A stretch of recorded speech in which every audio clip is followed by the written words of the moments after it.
American West. Once it could have been the British, Spanish, or even the Russian West. It became American primarily because of the explorations of two young Army officers, Meriwether Lewis and William Clark. Their pioneering journey stands as one of the great achievements in the history of the United States.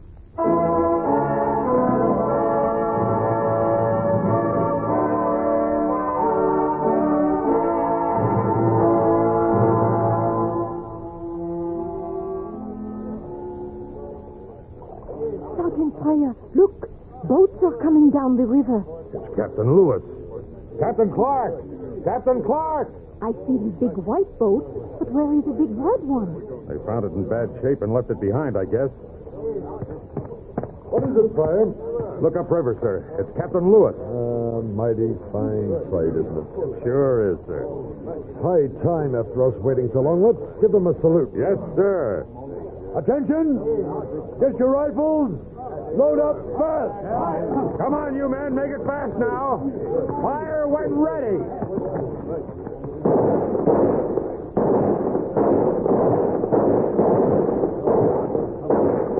I do not see Captain Lewis in the big white boat. Neither do I. Ordway's in this place. Drouillard's in the boat, and Cruzat is steering, and I see the big dog Scanlon. Not a sign of Captain Lewis. Now, anybody see him in those far canoes? No, sir. Something sure is wrong. Perhaps he's sick and must lie in the bottom of the big white boat.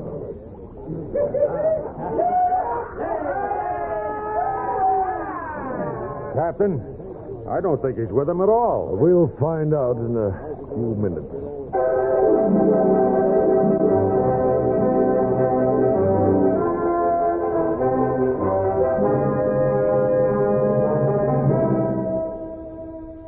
Horizons West, the continued story of the Lewis and Clark expedition.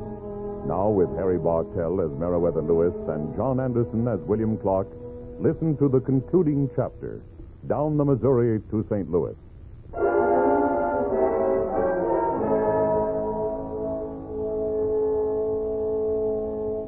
August 12, 1806. William Clark and his party had descended the Missouri River at a leisurely pace, hoping Lewis would catch up with them. Now, not far from the Mandan Indian villages and slightly north and west of what is now the city of Bismarck, North Dakota, the long-anticipated reunion took place. Once again, the Corps of Discovery was together, a lean, tough, bearded lot of heroes bound for home and immortality.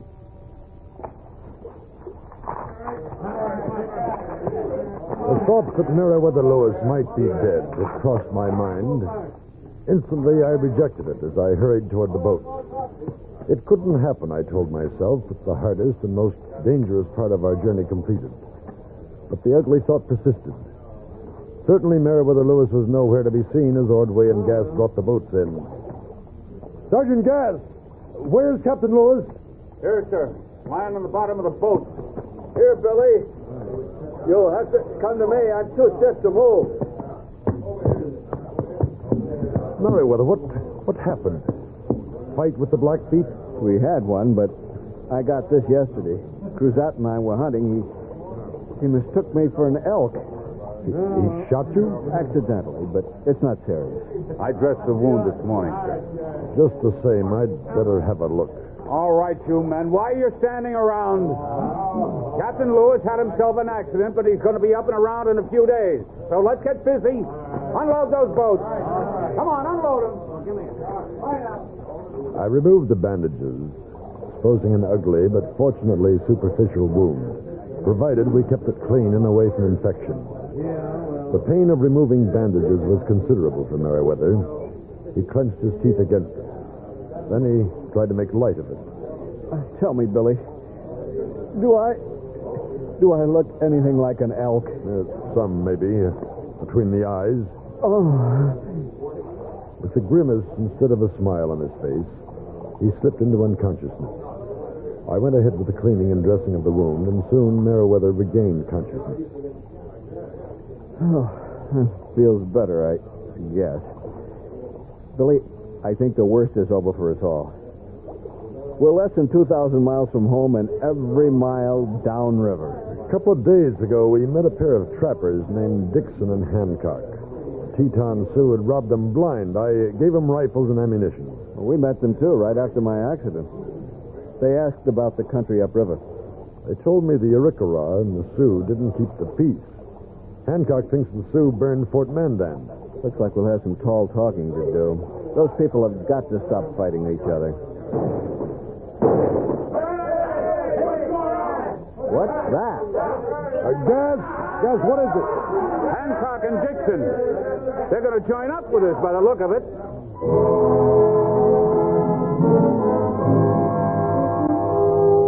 Gas was right. The two trappers asked to accompany us as far as the Mandan villages. If it were acceptable to the Mandans, they would trap in that area. We agreed to take them with us. By the time we reached the Mandans on August 21st, I was feeling considerably better. I could move around provided I didn't walk too far or too fast. We were cordially welcomed by Chief Black Cat and another dignitary who had been absent during our first visit, Chief Shihiki, a good-looking man with prematurely white hair. At a big council, we smoked and then discussed the fact that war was blighting the lives of the plains people. Mandan no want fight. Mandan keep peace. Rikara break truce. Rikara? I thought it was the Tetons. Yes, Teton Sioux. Which one, Shihiki? Rikara or Teton? Both. First Teton say to Rikara, you go kill Mandan, or we kill you. Rikara fear Teton. Rikara kill 8 of our young men. And that was the start of it, huh? Yes, yes. We make talk with the Rikara. We warn them. Our great president, Thomas Jefferson, will not let traitors come to them if they make war. Shihiki, if one of your chiefs could come with us to Washington City, meet our president... No. Mandan always stay in own land. Mandan leave, Mandan never come back. Never see his own people again. All right, Shihiki, but a personal meeting could do much good for you and your people. I want only peace for my people. I want my young men to live. You punish Rikara and Sioux. We will speak to them. Tell them our people do not trade with murderers. That is good.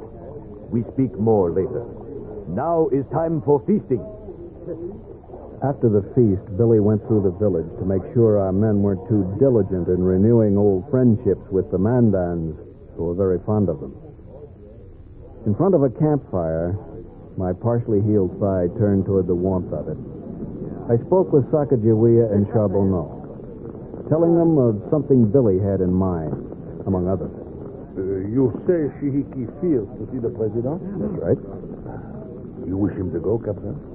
It would be good for all concerned. Huh? I will speak to him. Tristan lives long with the Mandan. He will make Shihiki see the right way. That's good. Now, if you both remember, this is where we met about 2 years ago. Fort Mandan to Fort Mandan. The United States Army owes you $500. Yes, sir. We signed on here, huh? Both Captain Clark and I would like you to stay with us. Come on to St. Louis. Oh, the city is so large. We would be lost. This is our home. Captain Clark says he'd get you a good job, Charbonneau. And he's fond of little Pompey. Little Baptiste. And you, Janie. We're both fond of you.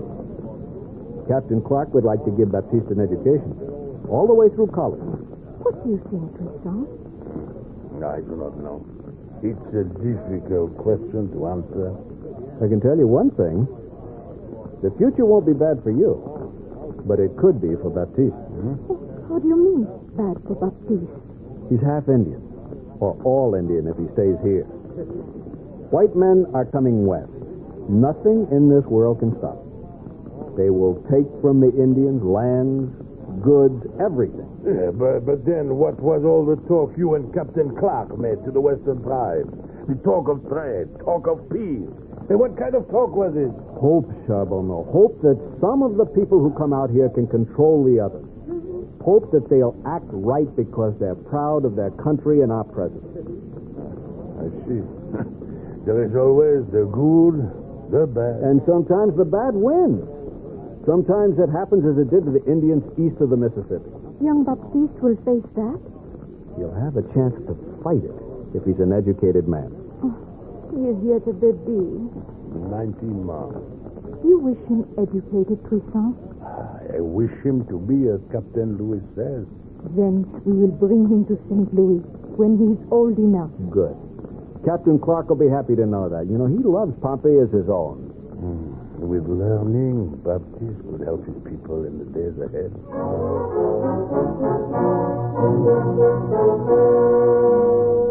Charbonneau went to Shihiki and began what turned out to be a series of conversations about visiting Washington. Then John Coulter, one of our best men, came to speak to Billy Clark and me. What's this all about, Coulter?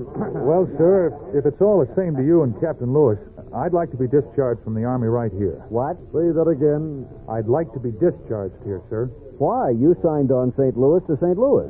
I've liked this trip, sir, and I don't want to go back. Be nothing but lonely in St. Louis.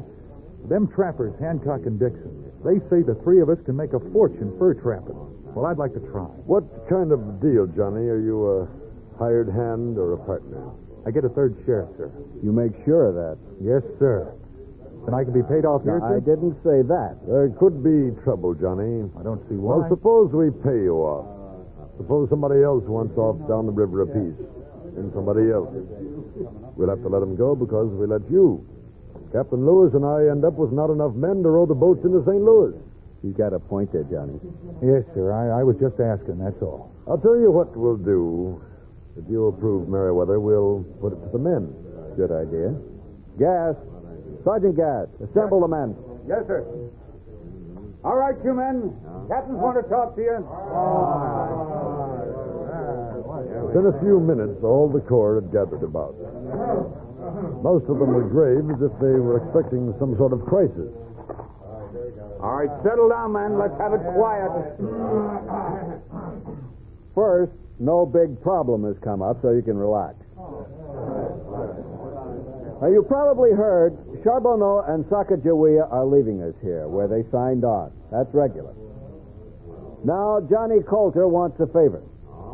He wants to be paid off here, too, so he can go fur trapping. Now, the trouble is he signed on St. Louis to St. Louis. Think about that a minute.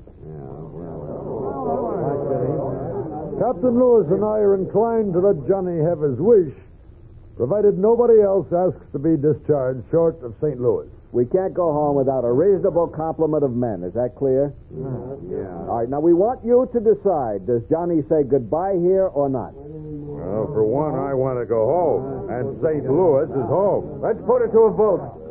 All in favor of Johnny Coulter getting paid off here, say aye. Aye. Those against, say nay. Well, that's about it. The ayes have it.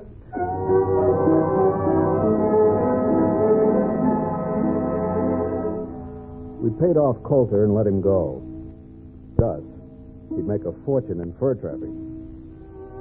I went down to the river to watch Gass, Bratton, and Shields make minor repairs to the big white pirogue when Charbonneau reported to me. Captain Louis, Yes, Charbonneau.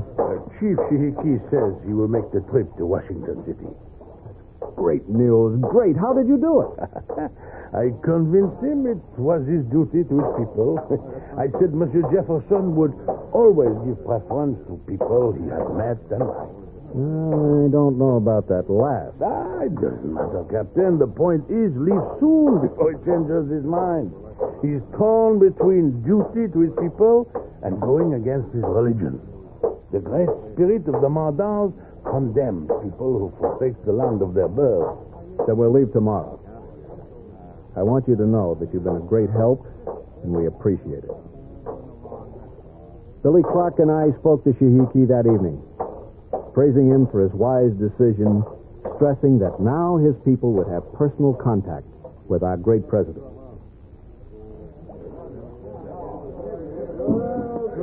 Why, sir? Collins, that'll ride better up here. Captain, we're about loaded. We can shove off any time you give the word. Au revoir, Captain. Good luck. Tell Captain Clark we will bring little Baptiste in a few years. Take good care of him. You men in the boats, move!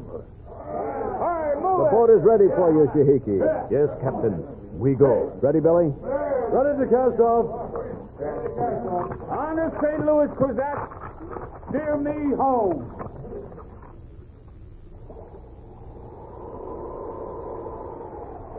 Downriver, we ran into rain and big waves. But we were good at the river game by now, and we had an expert in the boats, Pierre Cruzat. He was still abnormally quiet, brooding over what he had accidentally done to Meriwether, but this in no way impaired his efficiency at the tiller. We held on, running with the storm when others might have put him to shore. I looked at Shihiki, now sitting near me. Suddenly it struck me that here was a man of great courage. Because he didn't hide his emotions as the white man did, you could see this courage fighting his fear and gradually winning out. After a moment, he spoke of a couple of wandering French traders we had met at our last stop. It is true what they said, Captain. Then you heard.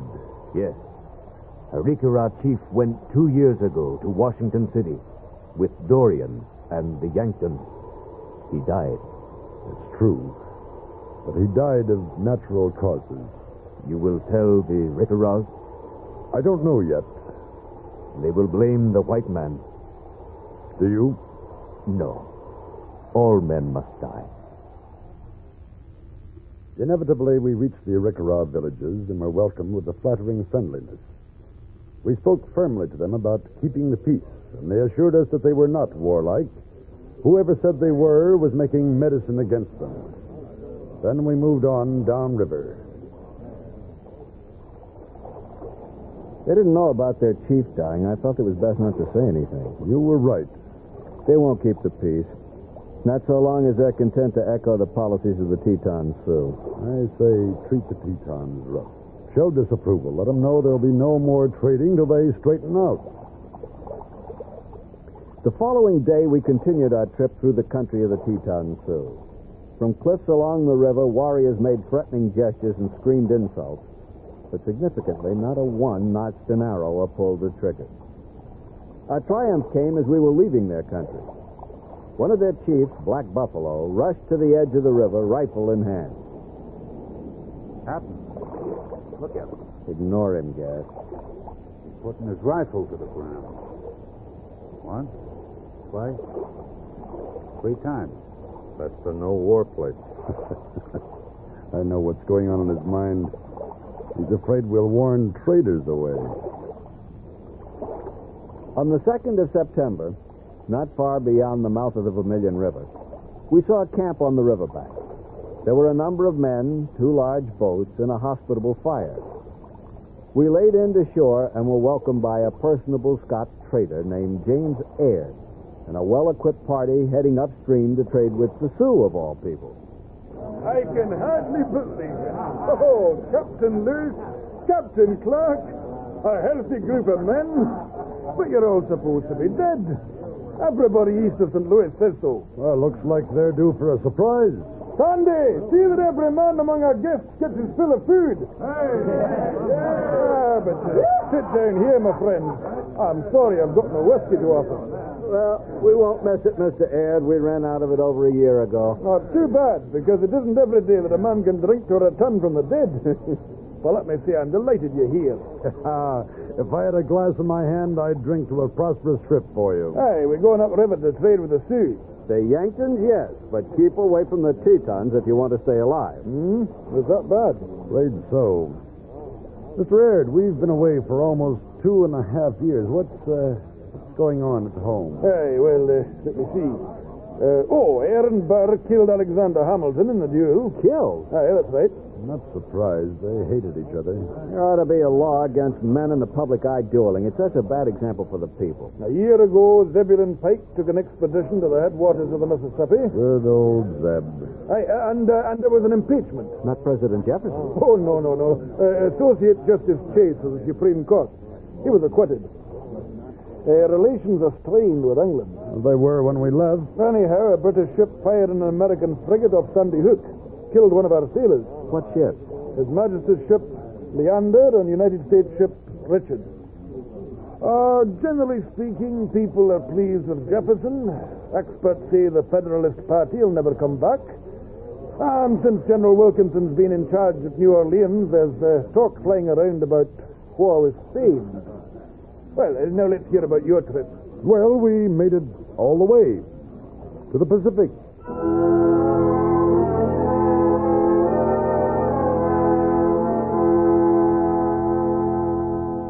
It was a pleasant and informative evening for us all.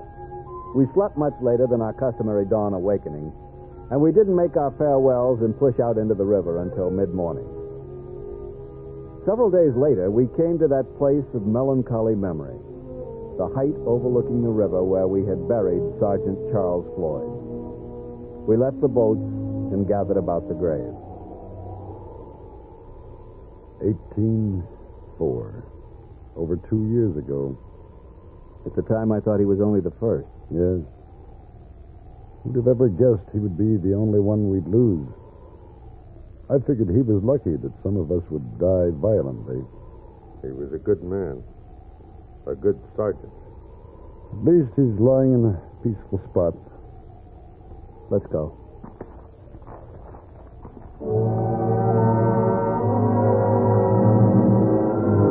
Now a kind of homecoming fever seemed to take hold of the men. They talked of St. Louis, people they knew and hadn't seen, their families, women, what they were going to do with their pay. Dozens of things that all connected with home. They didn't mind long hours at the oars, and they didn't want to spend time hunting and cooking and eating. Not if a skimpier diet would get them home sooner. Then on September 12th, we met our old friend Pierre Dorion heading upriver with a party. Pierre caught our men at a peak of weariness, and he had plenty of the first whiskey they had seen in some time. They agreed to stop long enough to eat and drink and celebrate with him. Oh, my friends, such a pleasure to see you again. God, Dwyer, Douillard, Dogway, all of you. There is food enough to feed a regiment. There is whiskey enough to float you the rest of the way to St. Louis. Help yourself.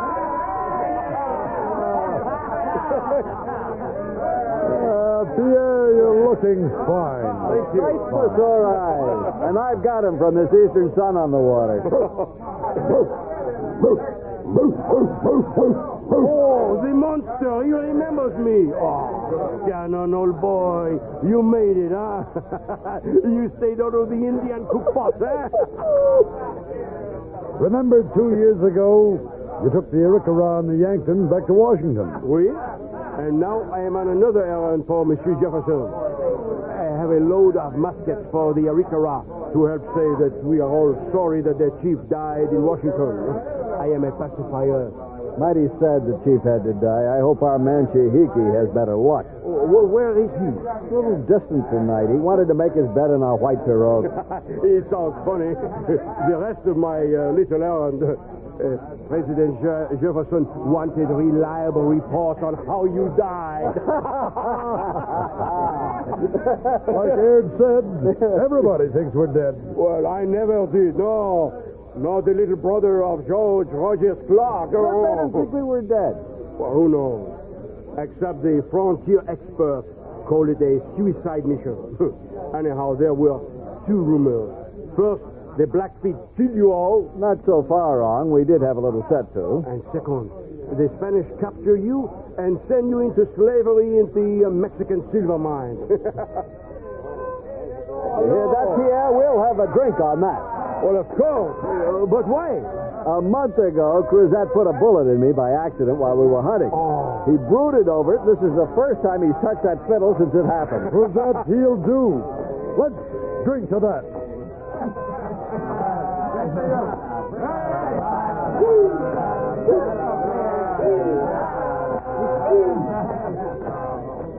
Nobody can ever say that Pierre Dorion wasn't invited to our homecoming, even if it is a little early. Three cheers for the Lewis and Clark expedition!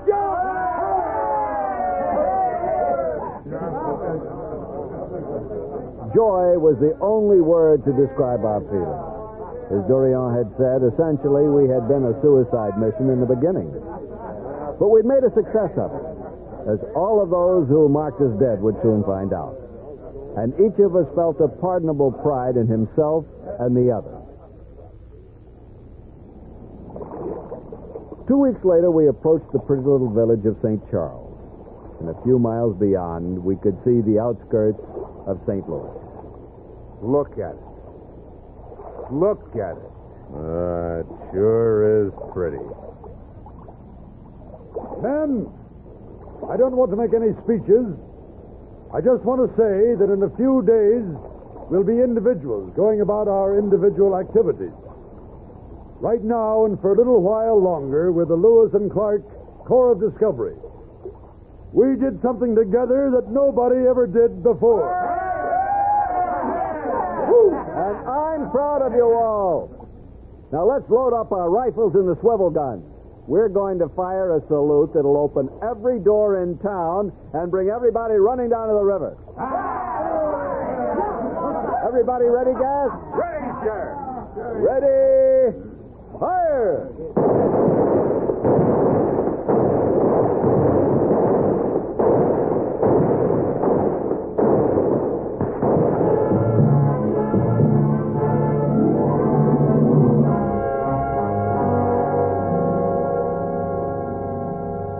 In a few days, the big, loud welcome home parties in St. Charles and St. Louis were over.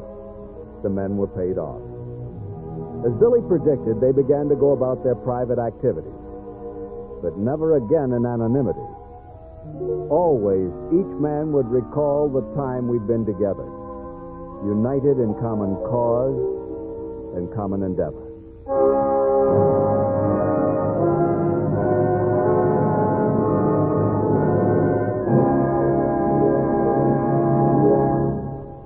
To find the place where the great river of the West reached the South Sea, or where the Missouri led, these were the goals of Cartier, Hudson, Champlain, Nicolet, Duluth, and LaSalle.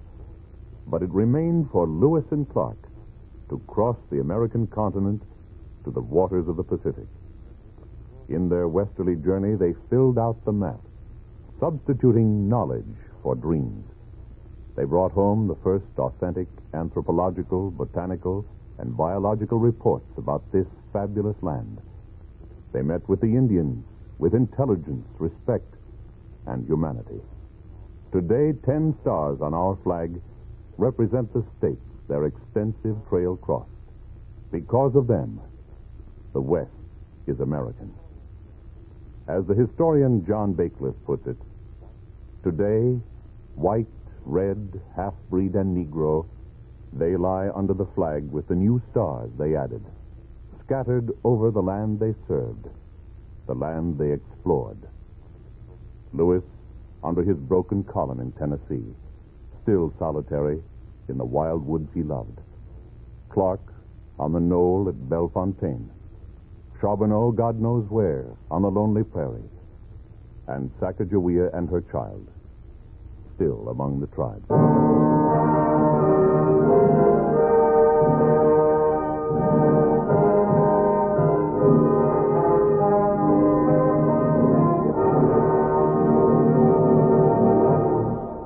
You have been listening to the concluding episode of Horizons West, the story of the Lewis and Clark expedition.